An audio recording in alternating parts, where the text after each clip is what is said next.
Hello, everyone. Welcome to our weekly broadcast. As usual, we'll start with a short guided meditation. If you have any questions, you can start posting them already in the chat. And in the second part of the broadcast, we'll answer the questions. But for now, just close your eyes.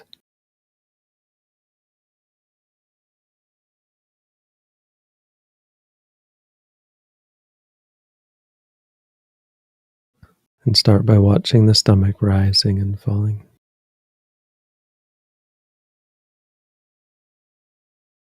If you can't feel it, you can put your hand on your stomach. And when the breath goes into the body, the stomach expands. And the breath goes out of the body, the stomach contracts.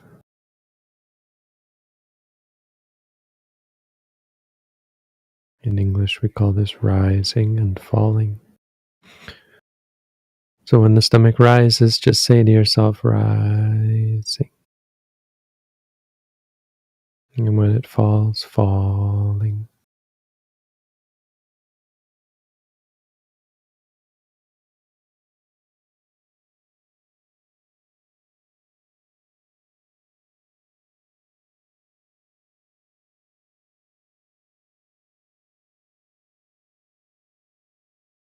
I'm not trying to control the breath or modify it, change it. I'm just trying to experience it as it occurs. Rising, falling. Don't say it out loud, just say it in your mind. The word is a means of reminding yourself, keeping the mind with the experience, keeping the mind from getting distracted or lost in reaction or judgment or extrapolation.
As you're focusing on the stomach, you'll find that from time to time your mind gets distracted by other objects. This is no problem with the practice. This is just a part of reality. We're not trying to change or fix anything. We're just trying to see clearly the way things are, the nature of our experiences. So when you are distracted by something besides the stomach, just focus on that object and remind yourself the name of that experience. So for example, if you have any feelings, if you feel happy, or if you feel calm, or if you feel pain or aching or soreness, just note that feeling. Take it as an object of meditation. Saying to yourself, happy, happy, or calm, calm. or pain. Try not to judge it, trying to avoid any kind of judgment, good or bad. Avoid it by reminding yourself, hey, this isn't good or bad, this is just pain, or this is just pleasure or calm. And just stay with it until it goes away, and when it's gone, just go back to the rising, falling.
Another object of distraction, of course, is our thoughts. Thinking about the past or future, good thoughts, bad thoughts, all sorts of different kind of thought. But in the end, whatever we think about, past, future, good, bad, it's all just thought. So we just remind ourselves thinking. Doesn't matter what kind of thought. We're not trying to stop ourselves from thinking. Just trying to see the thinking clearly, experience it for what it is, not get caught up in it or react to it.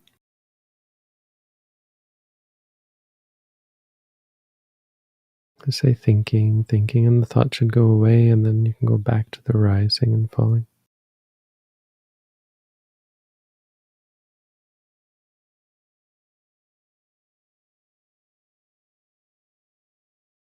If you're thinking a lot, you can note the state of mind, distracted.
You can be mindful, of course, of other mind states as well, liking, disliking. If you feel drowsy or tired or restless, worried, any doubt or confusion, just note the state of mind. If you like something or want something, say liking, liking, or wanting, wanting. If you dislike something, say disliking, disliking.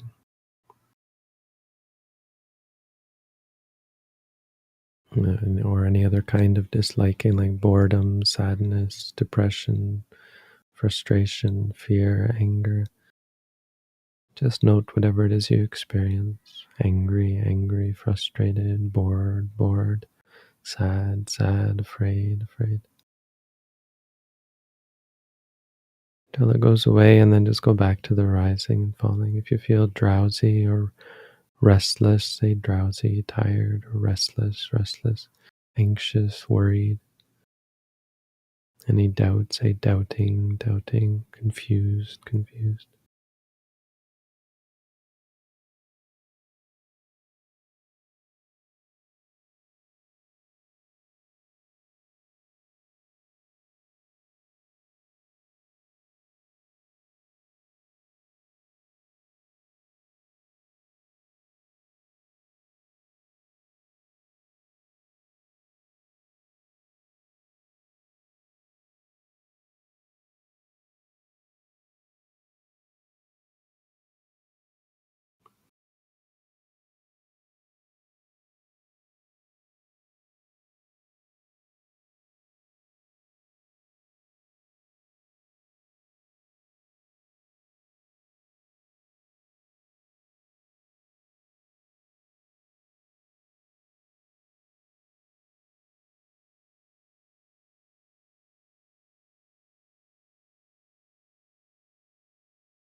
And finally, you can as well be mindful of any of the senses that arise.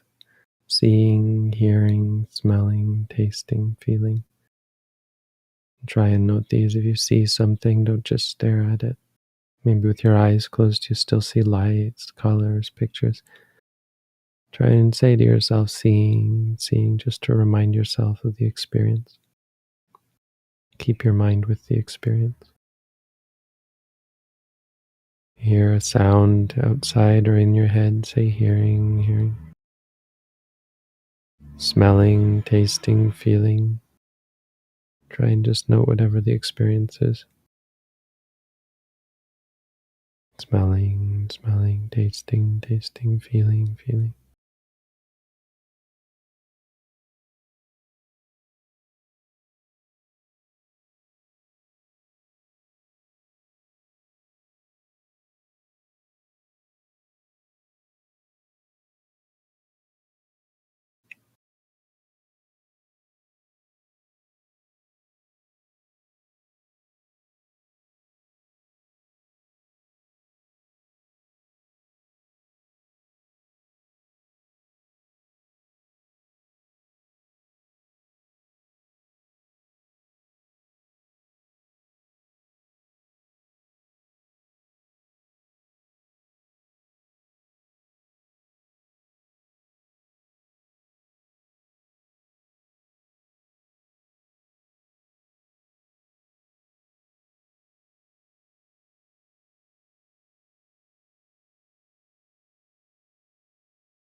All right, so we can now move on to the question and answer portion.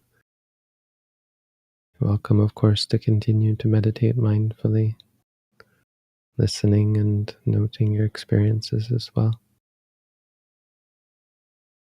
But again, if you have questions, just post them in the chat from here on.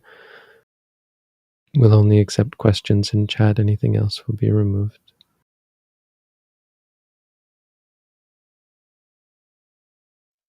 Thank you, Bhante. We do have questions. I occasionally have temper tantrums. It is then very difficult to be mindful. I often regret afterwards. What can I do? Well, you can be mindful. That's all you can do. Mindfulness isn't going to fix that. It's going to help you see it more clearly. And seeing it more clearly will change your habits, will eventually fix it. But don't expect mindfulness to somehow stop you from getting angry or having difficulty or regretting it. It will help you see all those things more clearly. And the wisdom, the understanding, and the clarity of mind, that's what will fix things.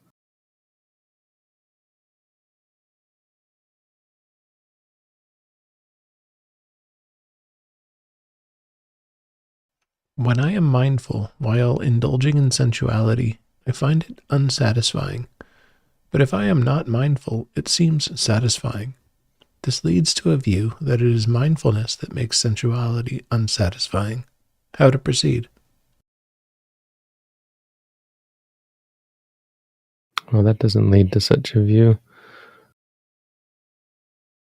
The view is based on unmindfulness, delusion, and defilements in the mind, so you have to note them as well. But your correlation is not causation. The delusion is what's leading you to that view, not that experience. That experience is showing you that mindfulness is showing you something that you don't normally see, straightening out a distortion in your mind.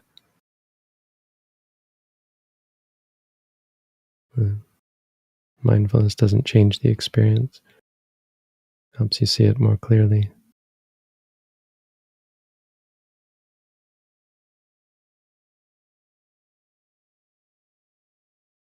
It's like the blue pill or the red pill. Your choice. It's not quite like that, in fact.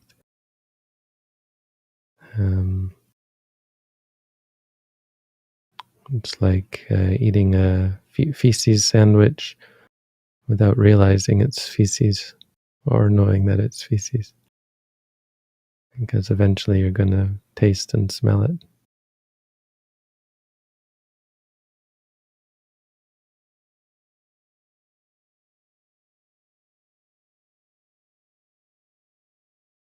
How can we choose one thing to be mindful of and also not ignore anything that arises in our field of awareness?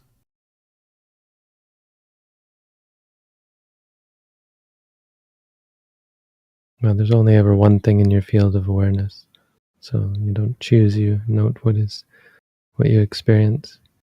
If you're experiencing lots of things in rapid succession, then your mind is distracted. You should note distracted, distracted.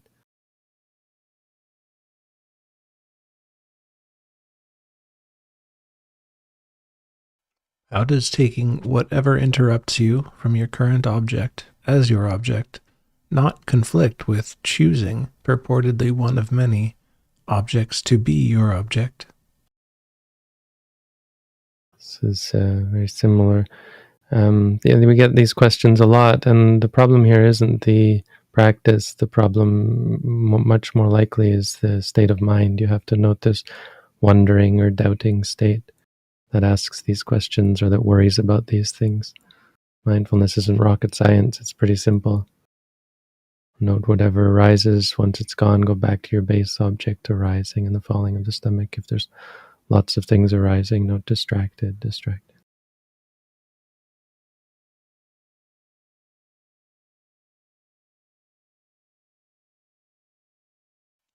How does Note what's most prevalent in my awareness. Jibe with, if I'm taken away from an object at all, I should note whatever it was that arose. The latter seems to dictate that I flit from object to object. Well, these are thoughts you have, so you should note thinking, thinking. So the kind of questions you should note wondering, wondering, and let them go.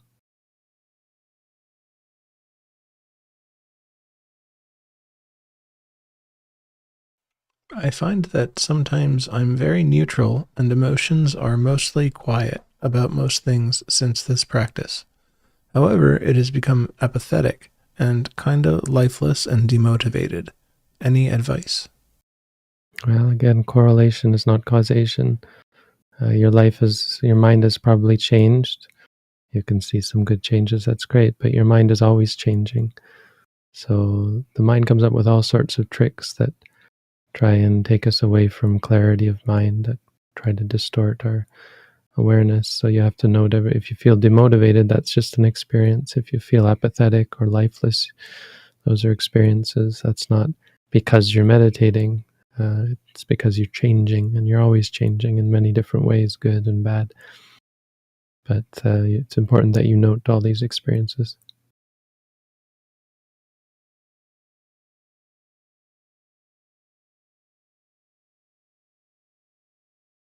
I feel a lot of fear due to the war and all the news. I'm trying to note my fear and just observe it, but I feel I need more guidance. It's affecting my life on multiple levels now. Please help. Well, that feeling of needing guidance is something, unfortunately, that you have to be mindful of as well. Mindfulness, again, isn't curing things, it's helping you see them more clearly. You have to allow the seeing more clearly to occur so that you become more objective and less reactionary to things. But part of that is seeing that you don't even have control over your fear. You can't just say afraid, afraid, and poof, you're no longer afraid. You have to actually see that the fear is out of your control, unmanageable, until your mind starts to disincline to giving rise to fear. It disinclines that way because it sees that fear is not worth it, it's not helpful. You have to understand it as a bad thing on a deeper level than you'd currently do. If you really understand that something is bad, it won't arise in the mind. So that kind of understanding is deeper, is more pronounced, and requires honesty and patience. Rather than trying to get rid of your experiences or change your experiences, it requires you to be ready, prepared to look at them, to face them without flinching.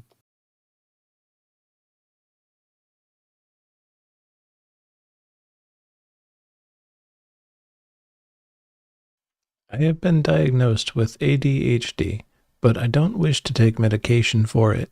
I believe mindfulness can help. Any advice on to delaying with resistance work and tasks and not procrastinating everything? Well, like again, you have to be prepared to experience ADHD. Mindfulness isn't going to, again, stop that from happening. Mindfulness is going to help you stop reacting to it. So you'll be able to experience quite clearly what it means to have ADHD and what exactly you're experiencing. Because ADHD is just a name for a set of states or a pattern of behavior. So you have to instead note that pattern of mental behavior. Note the aspects of that habit, or that pattern. Sorry. What are the actual mind states that arise? And it's not really hard to catch them. It's just hard to face them without flinching, without reacting. So that's the challenge. You need patience and perseverance. You have to understand it's not a quick fix. It's not really, you have to see it as not a direct fix, but just a greater clarity about the problem, because that clarity, again, fixes things over time. No, not over a long time, but it's a passive change. It's not your active change where you're changing things. The work you're doing seems disconnected from the fix because all you're doing is, focusing on the problem, and so you see it very clearly, as though it's getting worse because now you have to face it. So the feeling is not of any kind of fixing, but you see it fixate, it almost being fixed passively because of the greater clarity.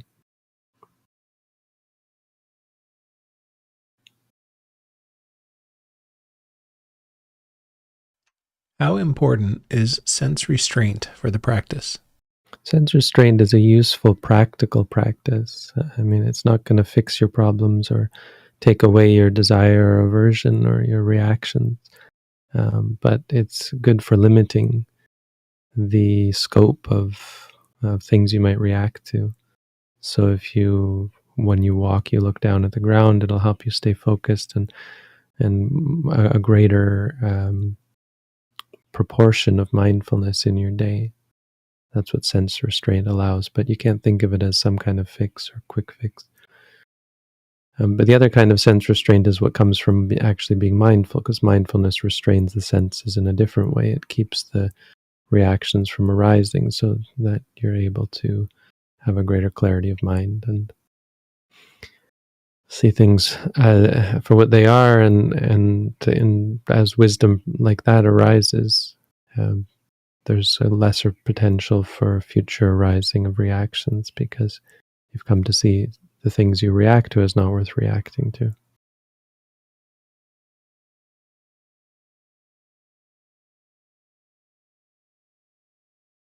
I recently had an experience while meditating where I lost the ability to note or even know that I couldn't note, and I couldn't remember how or when it happened. Did my mind disappear somewhere? Well, your mind is not a thing. Sounds like it was an experience or a set of experiences. It's gone now, so don't worry about the past. Just try and note what's present.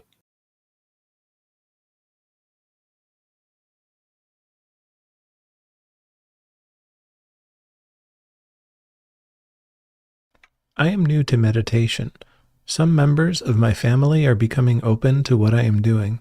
Can I show others how to meditate? Is there a danger in this? There's no obvious danger. I mean, any work that someone does with the mind is powerful, and powerful things have potential danger inherent in them. So as long as there's an understanding that you're dealing with something powerful, and you don't try to overstep that, get too confident or manipulative in terms of gaslighting or psychologically manipulating people. I mean, obviously, that's not what you're talking about. I mean, it's just a caution. That's the biggest caution, because as long as you're honest and sincere, and they are honest and sincere, yes, absolutely. Showing others how to be mindful is not hard. There's not any deep or um, obscure teachings, not for basic practice. There's another danger in wanting to teach others, and that's just a danger to yourself mostly, as that doesn't usually work out. So if you're pushing it on people, that's often a problem.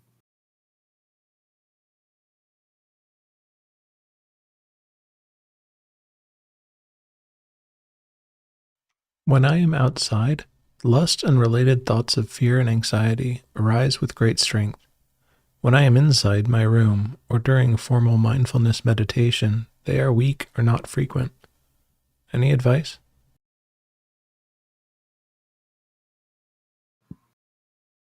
I'll stay in your room more. It's a useful, practical thing. Be more mindful outside.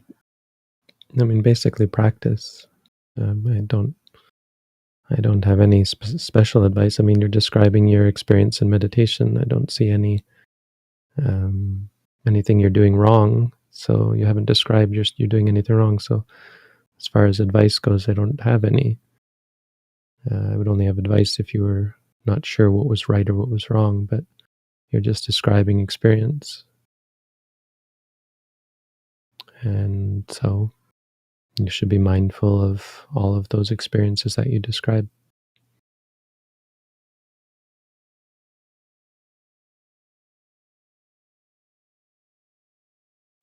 We don't want to put things in a category to say, this is good or this is bad.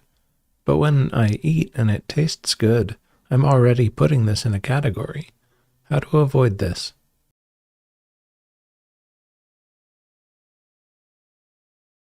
Well, we're not trying to avoid anything per se. I mean, your attitude can't be one of avoiding. That's problematic. Your attitude should be one of seeing clearly. The thing is that seeing clearly is what would helps to prevent or prevent reactions of liking or disliking. But that can occur even when you've already liked or disliked something, because you like and dislike after originally liking it. You can like the fact that you liked it, or you can reify the liking, or reaffirm the liking. So it's never too late to start noting it. Otherwise, it perpetuates and gets out of control.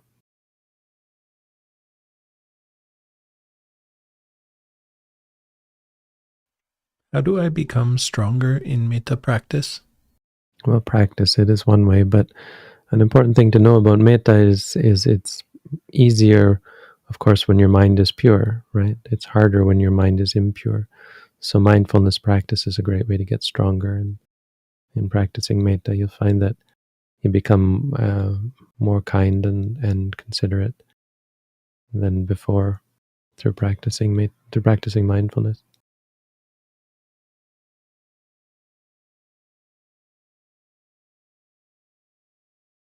When I meditate, after some minor trembling in the body, my hands begin to tingle with a pleasurable warmth.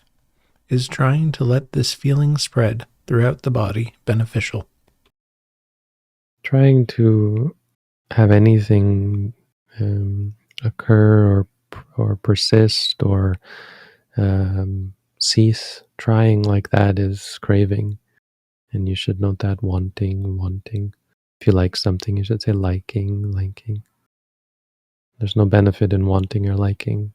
They are the cause of they're the cause of suffering. They're what keeps us tied to samsara, seeking ever and ever things that can't satisfy us.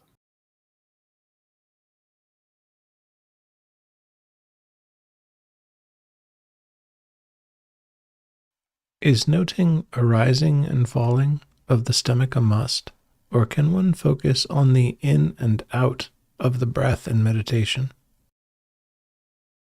Depends what you mean by a must. If you want me to teach you anything, it's a must. But it's a free world, obviously. I mean, I'm sure you're aware of that. So I guess if you're asking in our tradition, or in my opinion, or something, because clearly I'm not going to say that yes, everyone must, and those who don't must be stopped, right? But certainly in our tradition, probably what you're asking is if for taking me as a teacher, for example, right, or for practicing in this tradition. In this tradition, it's not the arising and falling; it's the rising and falling. And rising and falling is just an English word. What we mean is the expanding and the collapsing of the abdomen, the tensing and the relaxing. So you can note those as well. But it's different than in and out, because nothing ever comes into the body experientially. It's only conceptually. You conceive of the breath coming into the body. You don't experience it. So it's not as clear to say in, out. It's much easier to get into conceptual reality that way, and samatha practice. For Vipassana, it's much better to focus on the actual physical sensation. And one very good one is the stomach, the tensing and the relaxing.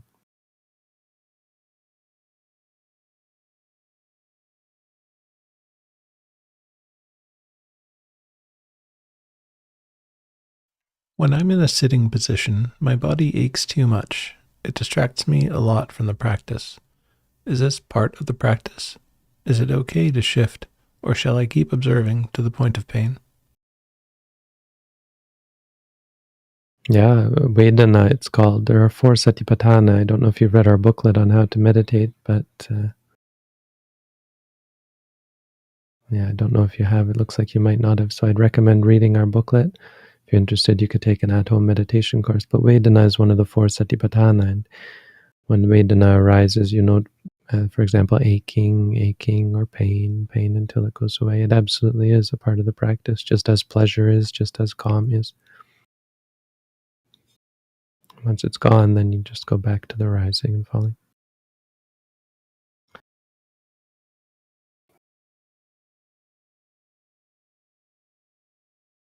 What should I know about a Vipassana retreat before jumping into it? Well, the best thing in our tradition now is to do an at-home course first. Then you don't have to just jump into it, because jumping into it is hard if you've never done it before. Doing the at-home course makes it a lot easier, even though it takes a lot longer. We recommend it because you usually have time before you're intending to do the retreat anyway, so spend that time preparing.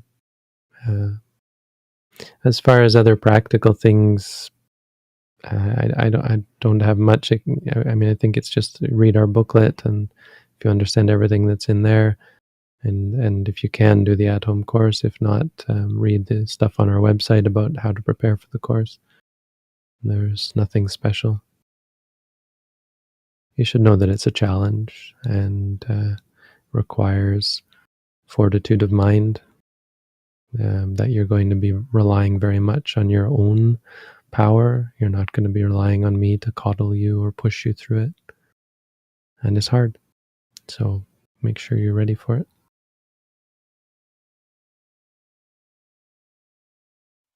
Comparing myself with others makes me disheartened, like I am so far behind them.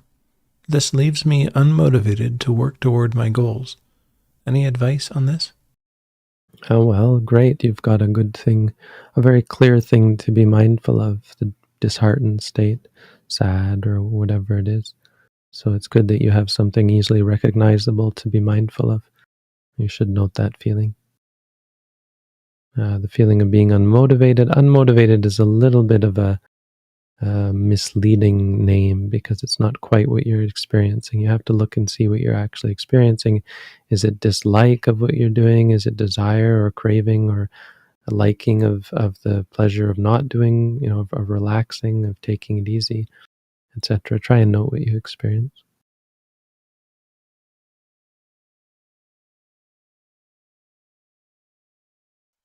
My unforced breath cycle when resting is rather long, by years of asthma exercises and woodwinds playing, several seconds between breaths. Should I note waiting if nothing clear appears in my senses? You can also note sitting. Just note that you're sitting. You can even just say sitting. That's being aware of the sensations, the physical sensation of sitting.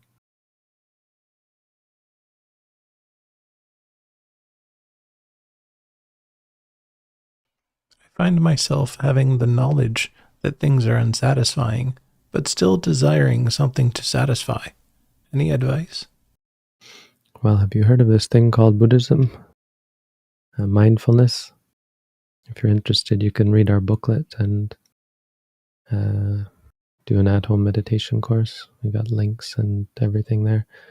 I guess the one advice I would give is understand that knowledge and understanding are two different things, right?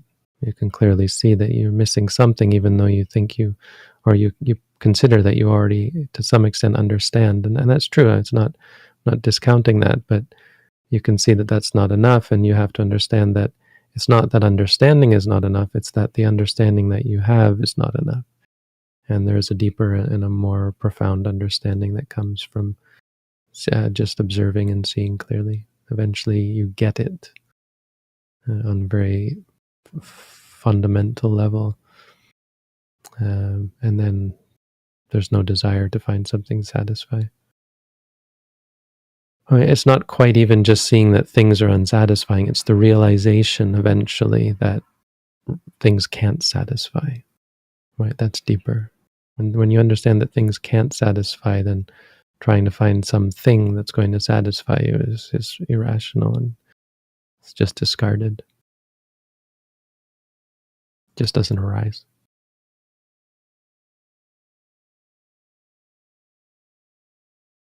Is it okay to share the Dhamma and personal experiences with a friend? I recall you saying you're not allowed to share personal experiences about the Dhamma. Well, there's no one stopping. You're not disallowed. Right? This isn't high school or something, public school. It's not recommended to share to share details about your practice with others because it leads to comparing, as someone said, right? It also leads to expectation, where people are looking for the experiences that you've had. So details are often problematic, and I'd recommend not talking about the details of your own practice. You can talk. I mean, a good thing to talk about is positive results as encouragement to others. Right? Talk about the benefits of the practice to you. That can be quite helpful.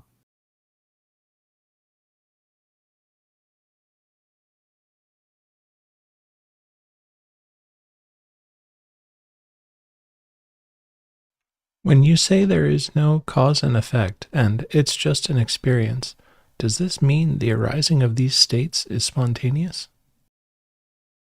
There is no cause and effect. I hope I didn't say that because that sounds glaringly wrong. I'm not sure in what context I might have said that. It doesn't sound like something I would have said, but I could have slipped up and said that. But no cause and effect is wrong, right? It's just not. The only thing that I think technically doesn't have cause is nibbana, and concepts are two things. Nibbana because it doesn't arise, so how could anything cause something that doesn't arise? And concepts, well, because they also don't arise because they're not real. But I think I'm going to just pass on that question because I don't think it's true. If I said it, I'm sorry, and it was wrong, and I take back what I said, but it doesn't seem like something I would have said. As far as something just being an experience, well, that's not really related to your question.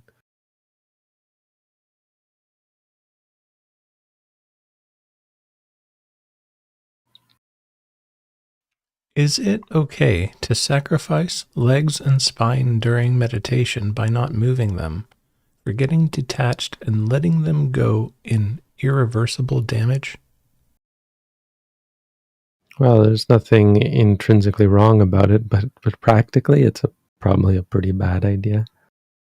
I mean, technically, there's nothing wrong with that. I think.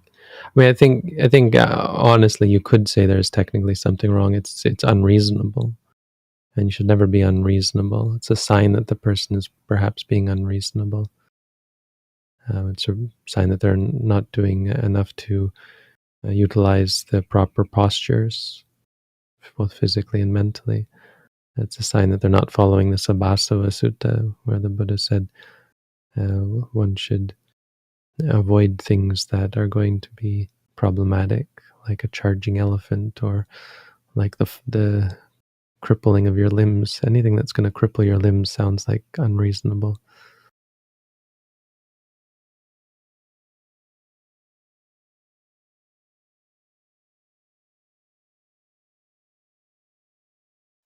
Is uttering Om encouraged in Buddhism, or is there any other singular chant for meditation?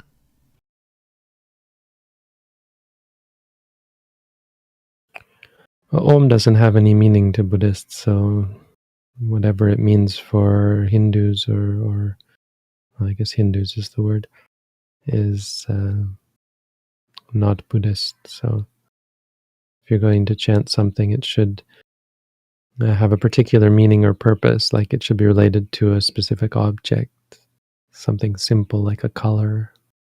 If you want to just focus on a white disc and say white, white, but I don't teach any of that, and it's nothing to do with our practice. So, I mean, the answer is really, generally speaking, no. I mean, generally, that I'm not going to encourage any such thing. Not saying I'm discouraging it. I'm just saying I'm not going to encourage it. Don't read too much into that. It's not like I'm detracting from it. I'm just saying no. I'm not going to encourage it.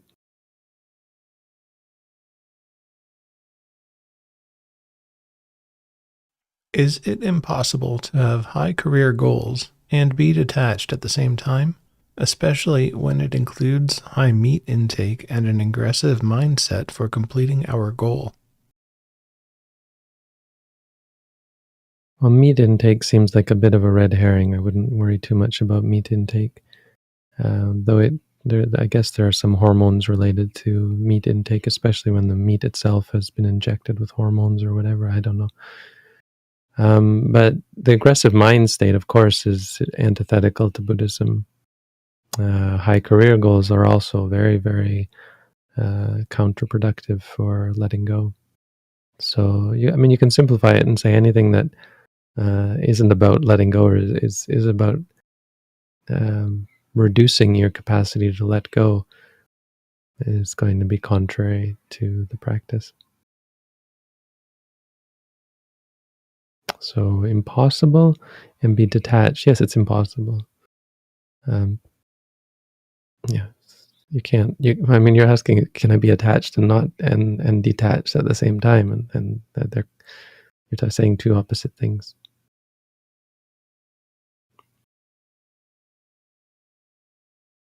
How to let go of the fear that World War III has actually started? Well, we don't practice letting go. Letting go is the result of seeing clearly. How do you see clearly? The practice that leads to seeing clearly is mindfulness. So if you're interested, you could read our booklet and maybe do the at-home course.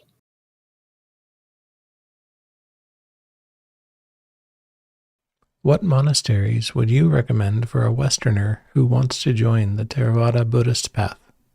I can't. I can't. I don't have any monasteries I could. I could recommend. Strongly recommend anyway. I could suggest, but that's just because I don't. I have no capacity to know what's going on in any of these places, not having been involved with them. So I can suggest there are some centers that I've heard good things about, but you probably find such information on the internet yourself.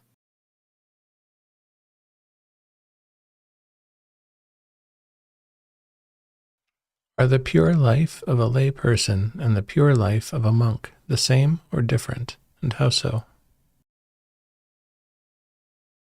We've delved into non-meditative questions, huh? Yes.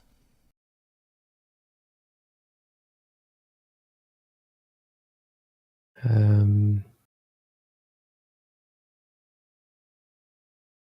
don't know. I'm not so interested in this question, which, obviously it's not a top tier question, but I think you shouldn't worry too much about this question. If the question is about, like, should I consider ordaining, or how strongly should I concern myself with ordaining, or so on? It sounds like you might just be intellectually asking, so I wouldn't encourage such intellectualization. Worry more about, or concern yourself more about your own purity. But the same goes for ordination, really. Is if your mind is telling you to ordain because you've gained greater purity, then, well, that's a good sign that maybe ordination will help you become more pure, or help you improve on your practice of purity. Okay, let's stop there then.